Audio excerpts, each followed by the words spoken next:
అన్ని సబ్జెక్టులతో కలుపుకోవాలన్నారు కదా. సో మనం జిఎస్ అన్ని సబ్జెక్టులతోటి సైన్స్ అండ్ టెక్నాలజీ ఒకసారి ఏ విధంగా లింకప్ చేసుకొని చదువుకోవాలి sir? Particularly in terms of ఎకానమీకి సంబంధించినటువంటి ఆస్పెక్ట్ లో agri economy, drones, usage of drones in agriculture కి సంబంధించినటువంటి సెగ్మెంట్ కావచ్చు, ఆర్ఎల్స్ in the case of recent గా మనం ఐఎన్ఎస్ మాహే కావచ్చు, ఐఎన్ఎస్ విక్రాంత్ వంటి వాటి వల్ల దేశ ఆర్థిక వ్యవస్థకి ఎలా అడ్వాంటేజ్ అవుతుంది అనేది.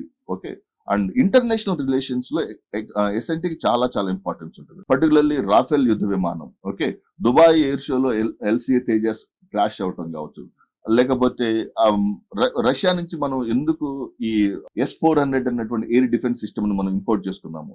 ఓకే, అలా ఇంటర్నేషనల్ రిలేషన్స్ తోటి ఎస్ఎన్టీకి ఎక్కువ ప్రాధాన్యత ఉంటుందండి.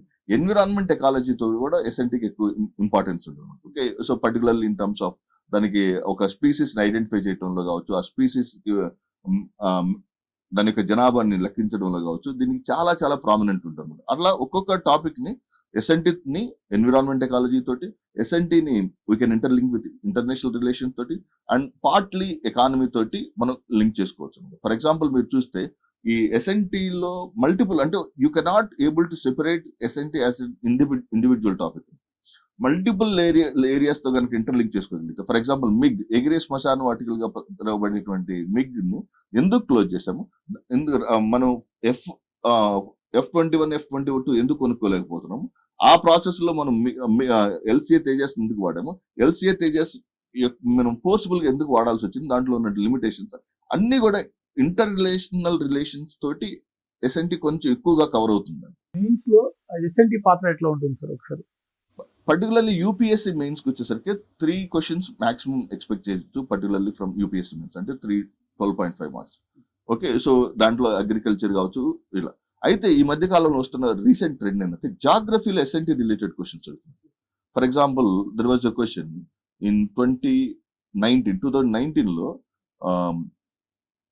జునో మిషన్ గురించి అడిగారు. ఓకే, జునో నాసా జూపిటర్ మీదకి పంపించినటువంటి జునో మిషన్ మీద యాక్చువల్ గా ఏ అభ్యర్థి అయినా దాన్ని జునో మిషన్ ని science and technology point of వ్యూలో చూస్తాడు. కానీ Juno mission is the mission. అడిగిన క్వశ్చన్ జాగ్రఫీలో అడిగాడు, రిలేషన్ కూడా జాగ్రఫీతో రిలేట్ చేశారు. సో జునో మిషన్ ద్వారా origin and evolution of the sun ఎలా ఐడెంటిఫై చేస్తా ఉన్నారు. ఓకే, సో జాగ్రఫీలో 1 or 2 questions coming SNT application తోటి కొన్ని వస్తున్నాయి. Okay, so that is 1 part. అక్కడ ఒక 1 క్వశ్చన్ ఇస్తున్నా, ఇక్కడ 3, మొత్తం 4 questions can be expected from this particular area. అంటే సెక్యూరిటీ, ఇంటర్నల్ సెక్యూరిటీ, దాంట్లో సెక్యూరిటీ పాయింట్ ఆఫ్ వ్యూలో SNT background, SNT knowledge will be definitely useful to write good answers.